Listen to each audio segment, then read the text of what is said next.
Hello and welcome to season 4 of the Dev Parent Club podcast. And it feels very good to be back in our brand new spanking studio. It is beautiful, this. Basically, if you're not watching this on any social media or on YouTube, we are in what looks like an IKEA living room display room, doesn't it? It's we very might fancy. be in the showroom. Yeah. We might have set up shop in IKEA. Even more exciting, though, than our brand spanking new studio is that for this episode, we have Kat Hooker, as always, me, Emma Jones, as always, but we have a new addition. Kat, over to you. Yeah, so you might see this on a clip, or you might have possibly seen when I made a very small, brief announcement on Instagram a couple of months back, but I am with child, heavily with child. We're talking 8 months pregnant. Yeah. So hang on, congratulations. Thank you. Holy shit.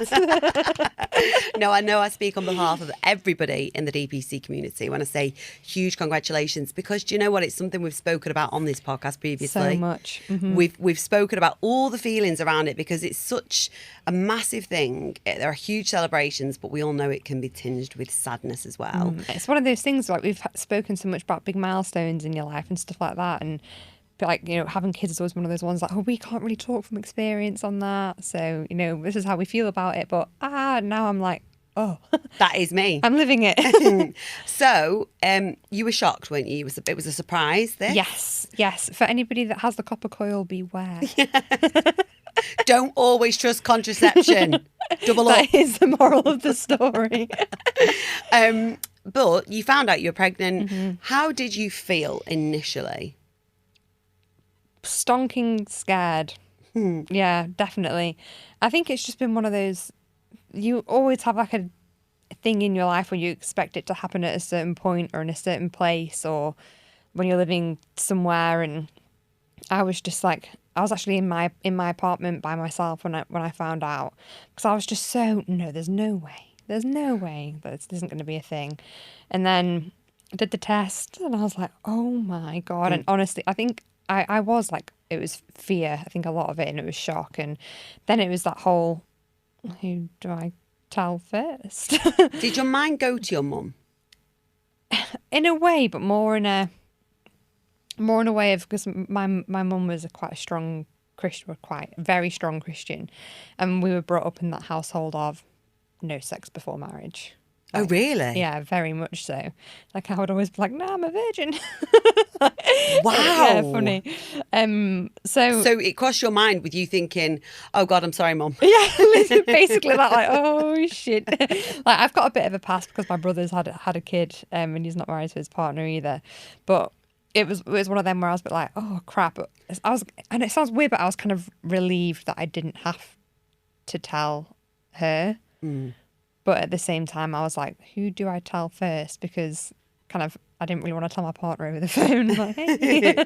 So what did you do? What were the next steps after that? So the first people I actually called were my 2 cousins who have both got kids, who have been like sisters to me since my mum died.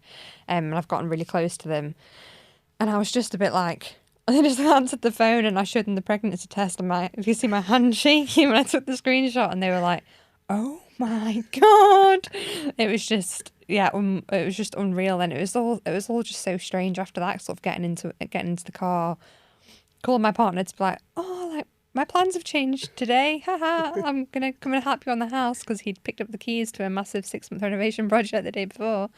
And you kind of have all those thoughts on the way there, and I was just like, I can't believe this is happening to me when I've kind of thought about it for so long, and it's actually, I'm here. This is my reality.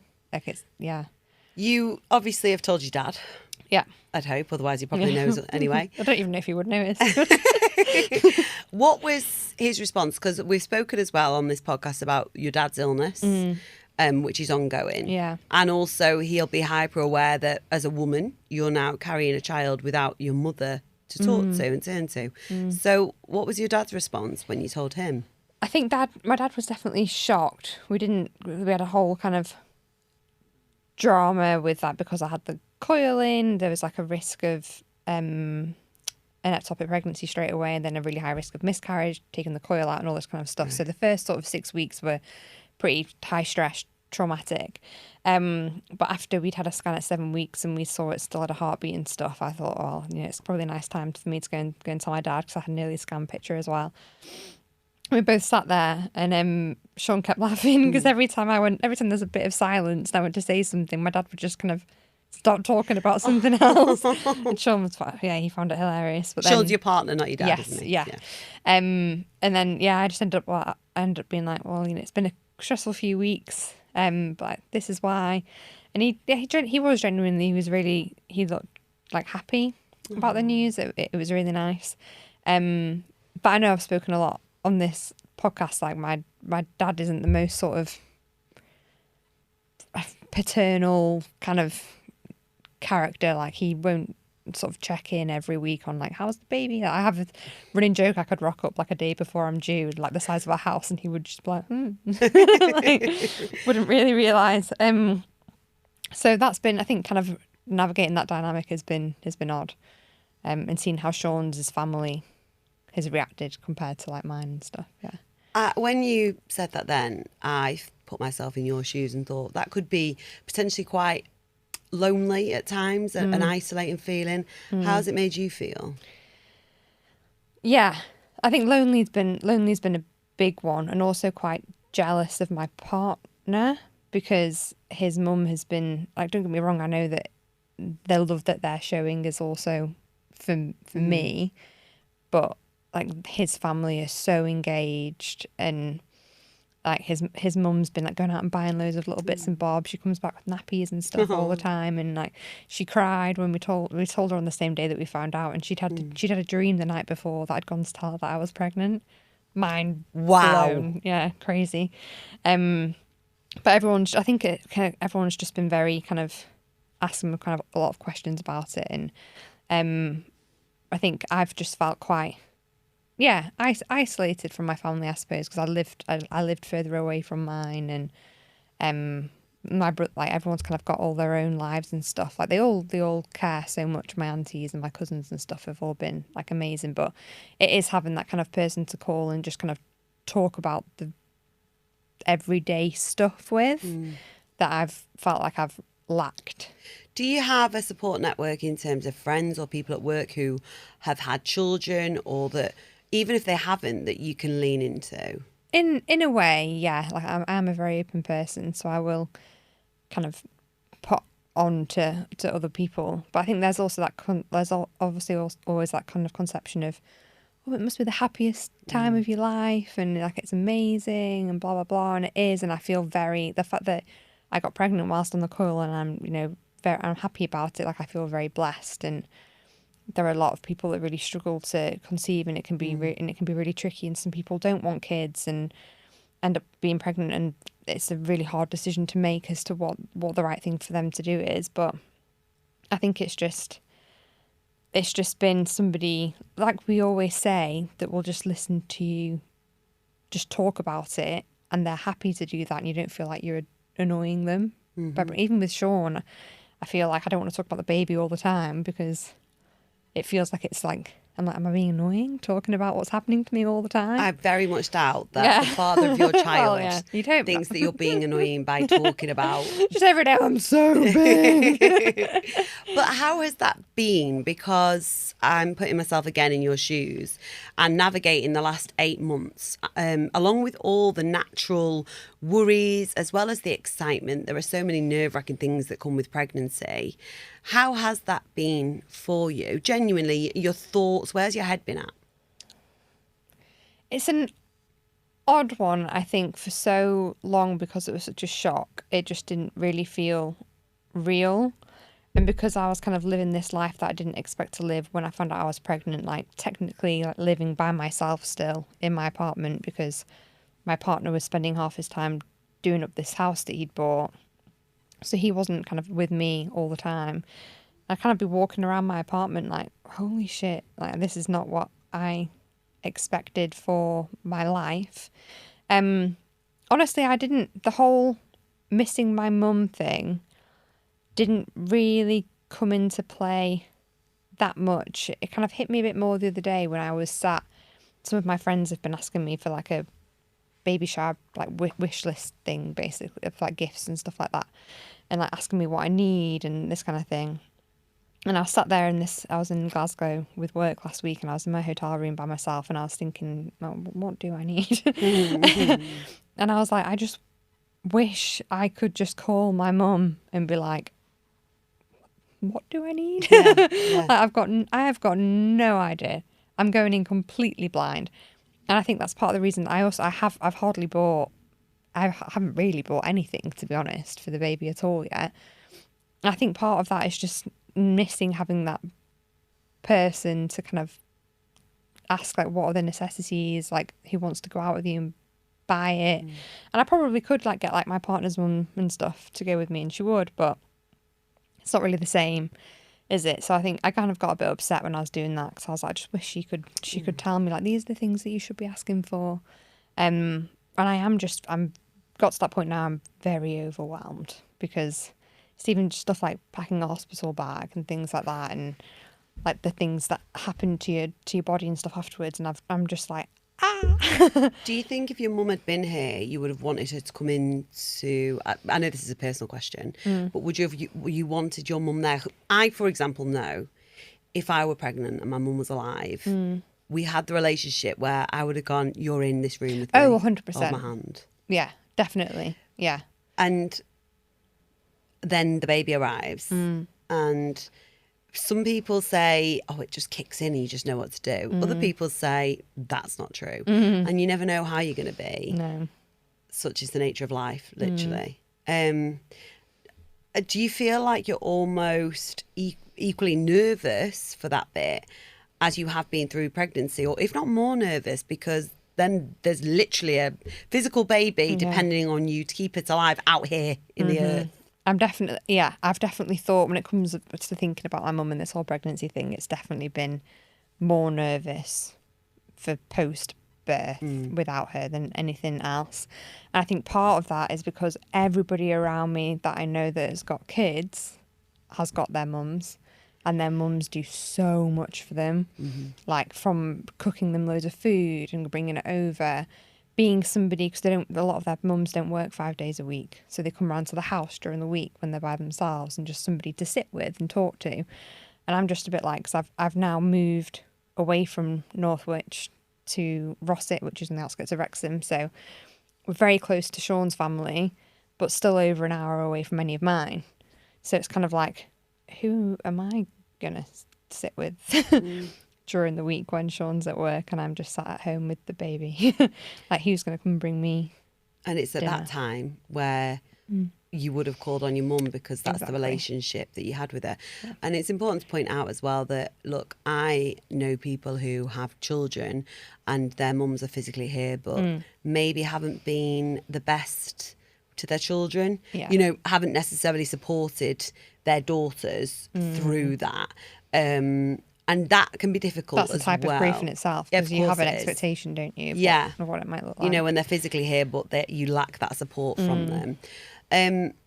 Do you kind of plan for that kind of thing? Because, again, look, I want children, so I'm putting myself in your situation, which if I ever am lucky enough to fall pregnant, I will be in your direct situation.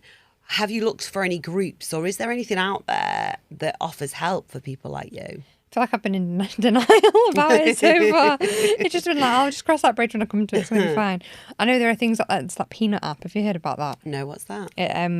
It connects. You can sign up to it and say you're like X months pregnant and you live in X area. It's kind of like a Tinder for pregnant mums.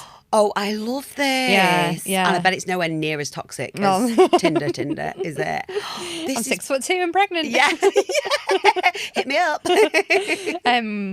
I think because obviously I've had all this kind of like not been settled in a certain place for so long, and we've only recently moved into the house like a week ago.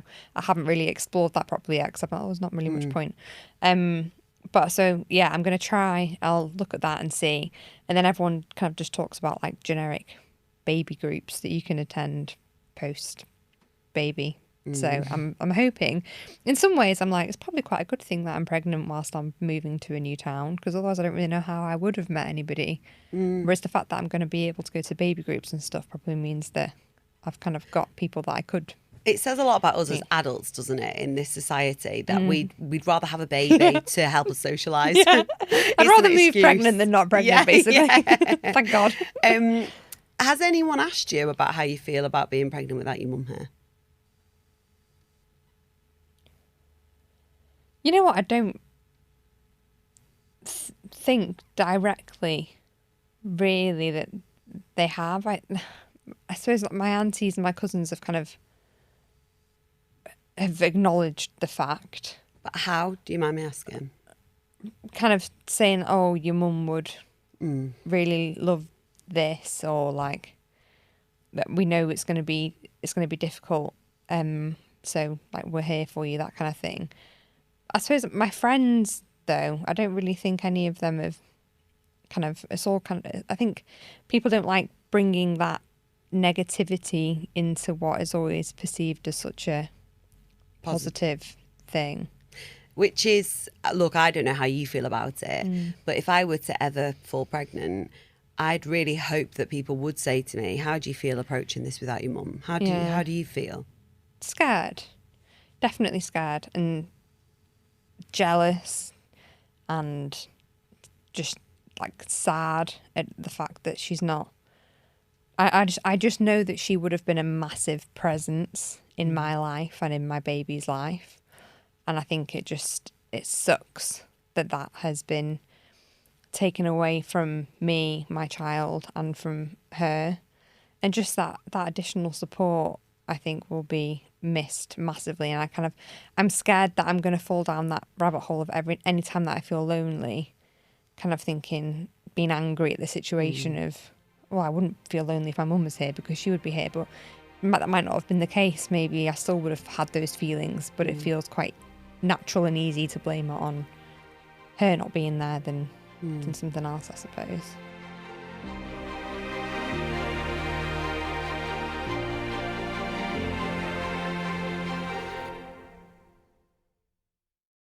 Do you think when you do give birth in particular, and even now during pregnancy, has it made you reflect at all on, oh, this must have been how my mum felt. My mum carried me and then she gave birth to me. Yeah. There's a certain photo I've got of her when she's pregnant with me, probably around about where I am now, a little bit further along. And she's on the beach and she's just in this like pink sundress and she's got her hand on her belly and she just looks really happy. And I was like, oh, I really want to like replicate and recreate that photo at some point. I know that she really wanted a girl when she was pregnant that time as well, and I think she knew she was having. I think she found out about my dad. Oh, really? I'm pretty certain she did. I'm sure I remember her telling me that. Dad's adamant she didn't, but I'm pretty sure she did. So I think, yeah, it does. In some ways, it does kind of make you feel closer. But I also kind of feel I think she would have felt quite isolated in everything that she was going through because she couldn't kind of get out and about because she had disabilities and stuff. And I think, God, it makes me really admire her for all the time she spent at home bringing us up when my dad was at work, because it must have been, a lot. It's really true what they say, isn't it? You know, you don't realise until you're older exactly what your parents did. Yeah. And there have been so many occasions. Look, I'm childless. I've never given birth to children. But there have been so many instances in life, even pre-children, where I think, God, Mum, you were strong. When I do certain things or I've had to do certain things, and she did them once upon a time, and I think I never appreciated that as a child. No. It's just life, isn't it? As you grow, you realise. We reached out to you guys on the Dead Parent Club Instagram, asking for your comments about this. Yeah. And as always, we were inundated.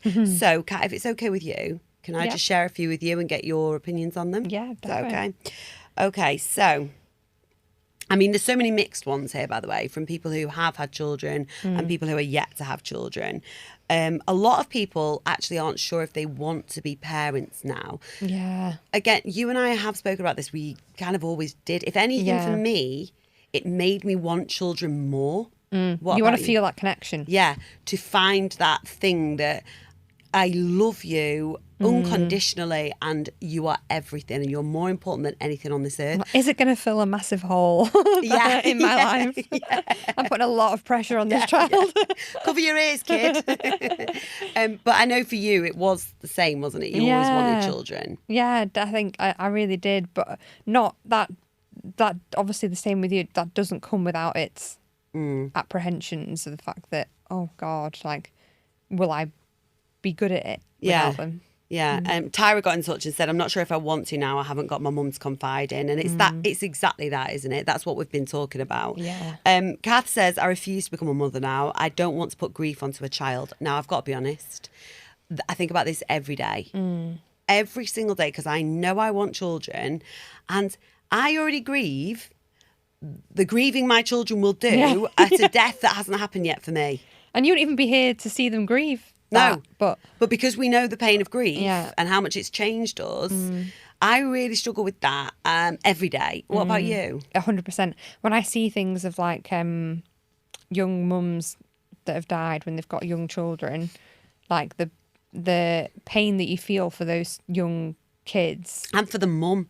Because you see it through the mum's eyes and you think it must be the worst feeling on earth knowing you're leaving your children behind. Massively. And you have so much you want to do. Yeah, I think it comes back to what we know from our experience of losing a parent at a young age is that life is so fragile. And I think once you've had kids as well, that fragility doesn't end. If anything, now you're kind of even more like anything could happen at any point, and I need to do whatever I can to stop that and to protect them from that pain. Do you ever find yourself breaking down who would look after the kids? I create hypothetical scenarios in my mind all the time and break it down. I'm like, yeah, but then if they died, who do they go to? Who's going to go to it then? And like my kids are in an orphanage and I'm like, what is happening? This is horrendous. I have thoughts of like my partner dying. Yeah. All the time. And how do you cope with that? How do you find peace with that, or have you not? I don't think you necessarily do, but I try and like kind of last night we were just kind of sitting and just like looking at each other. That's just how they spend their Sunday nights, guys. But then I had this like sudden wave of like, you need to sit and appreciate this moment and remember what his face looks like, because one day you might get home from work and he's not there. And then I said that out loud and he was like, can you not? But I was like, I'm with you. I do this all the time with anybody that I love. I even do it with my friends. It's ridiculous. I try and remember the last thing they said. It's like, because just in case that moment happens.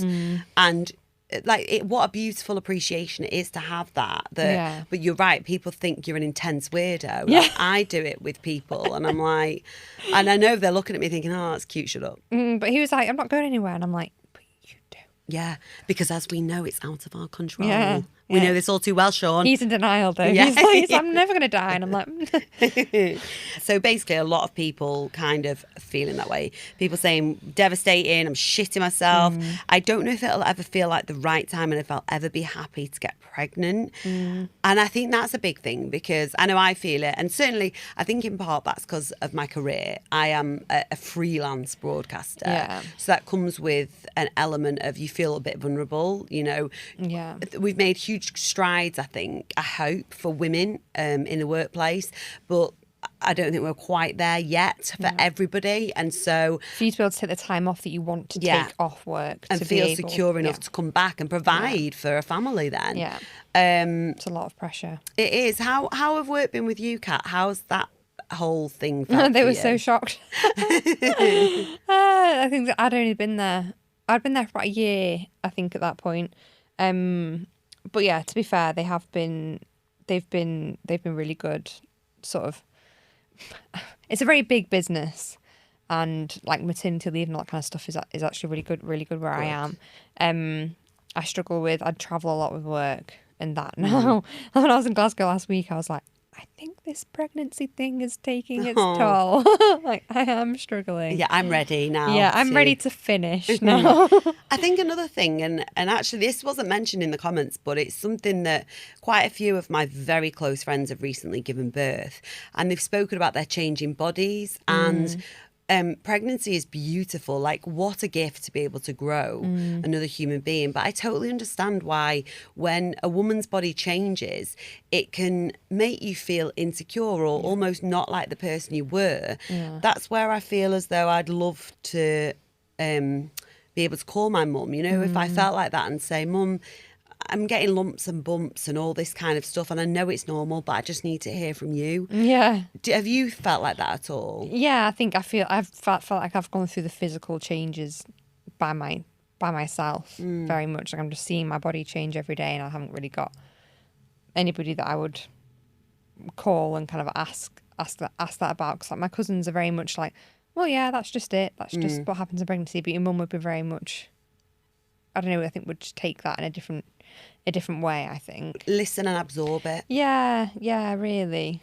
I mean, I must say you are glowing. When I saw Kat get out of the car, I was like, wow, you look incredible. But the first thing you did, you kind of, you know, downplay it all and you're like, oh, I feel massive to do. And that's just a huge thing that women carrying a baby feel, because naturally, and it is so natural, your body changes and you genuinely do look incredible. Thank you. But I also understand you have a whole host of hormones going on in there as well. Yeah.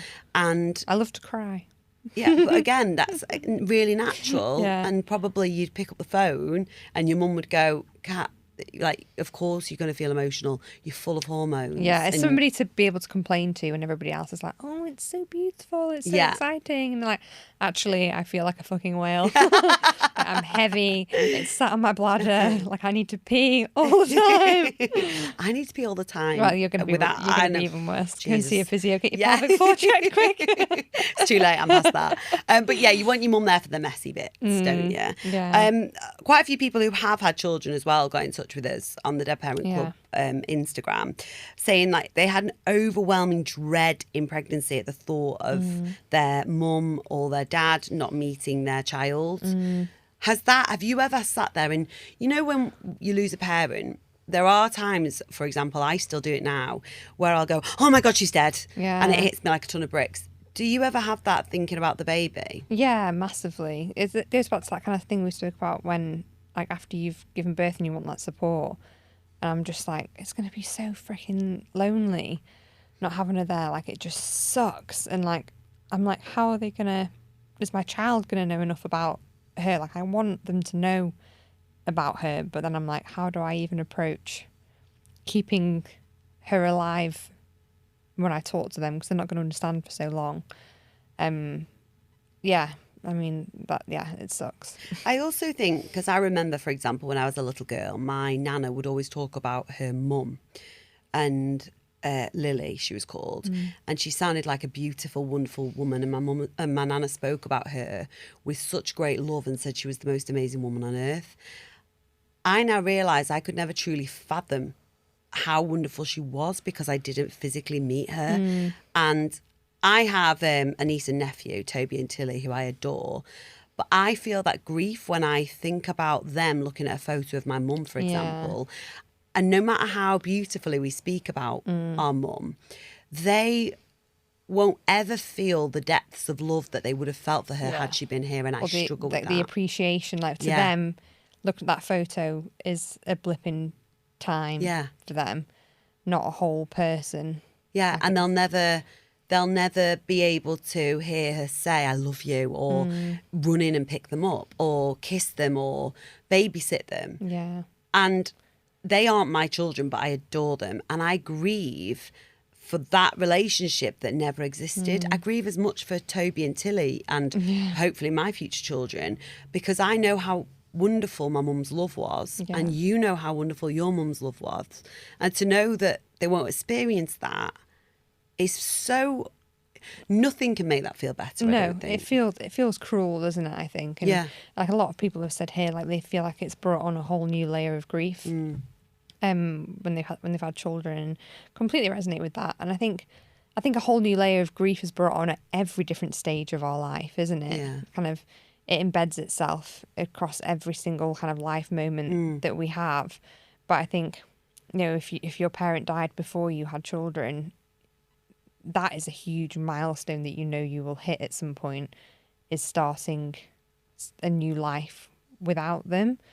And I think it's weird to have to approach that and adapt and find a new way. I think you have to find new coping mechanisms and new ways to grieve. I think it'll be really important for us to do another episode when the baby's arrived and you're in the flow of motherhood, to find out how you're getting on and if things have changed in terms of how you're feeling. But if there is anybody listening to this who's just found out they're pregnant, what advice would you give them, Kat?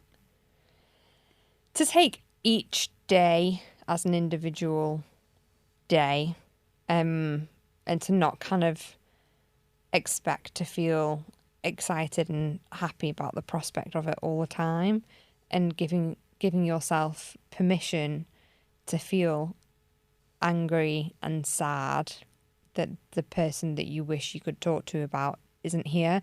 And it's okay if you feel like other people aren't matching up to who you want that person to be, because in the end, at the end of the day, nobody can fill a void of the person that isn't there anymore.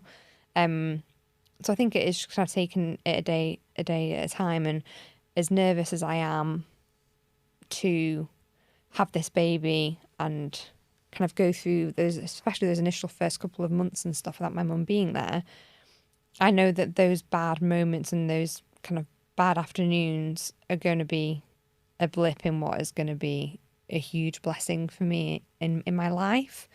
So I think I need to learn to lean on the people that I will have around me at the time, and be grateful for that. Is there anything else that you want to share with us or that you want to talk about? Because we can ask you all the questions in the world, but I'm not sat here 8 months pregnant. So is there anything that has shocked you, surprised you, or that you just want to share with us? I think we've spoken about a lot of it. I think the main takeaway for me, whether it's like kind of grief related or not, just generally, if anybody's listening to this and is pregnant, is that it's okay to find it really tough some days, and you're gonna have moments where you're like, holy shit, am I actually having a child? Am I going to be a good mum? Am I going to be a good dad?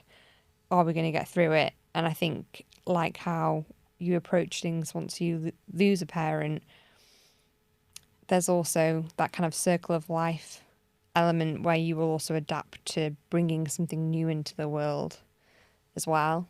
And you somehow manage to figure your way through it. So that is what I am relying on and hoping happens. And I think the fact that my mum died has given me a unique opportunity to appreciate things a lot more, like we've talked about. So I'm hoping I can pass that on to my future boy, girl, whatever it wants to be. Whatever you may be. Yep. We have no doubt that you will. And thank you for always sharing so much of your life with us, because that can't be underestimated. You give everything, and there are so many parts of life that so many of us get to keep private, but you pretty much reveal all. You're like the Molly May of the Dead Parent Club world, basically. Her YouTube video when she spoke about being post birth and about being constipated. Spot the person who's not the mum here. Being constipated for 9 days. I was like, oh my God, I died. And I could say right now the theme of the week is constipation station. Well, do you know what? Speaking of that, next week's episode. Yeah. No, but honestly, Kat, thank you. It's hugely appreciated. And I've no doubt that, as ever, you'll help so many people by talking so honestly and openly about your life. And congratulations. Thank you. And congratulations to the most loved baby in the world, definitely. Fingers crossed. Thank you, as always, for getting in touch and sharing all your comments and feelings with us. As always, you can get in touch with us on all the socials. Yeah, you can message us on Instagram at Dead Parent Club Podcast or email hello@deadparentclub.co.uk. We will be back again next Friday for episode 2 of season 4. So tune in then. See you then.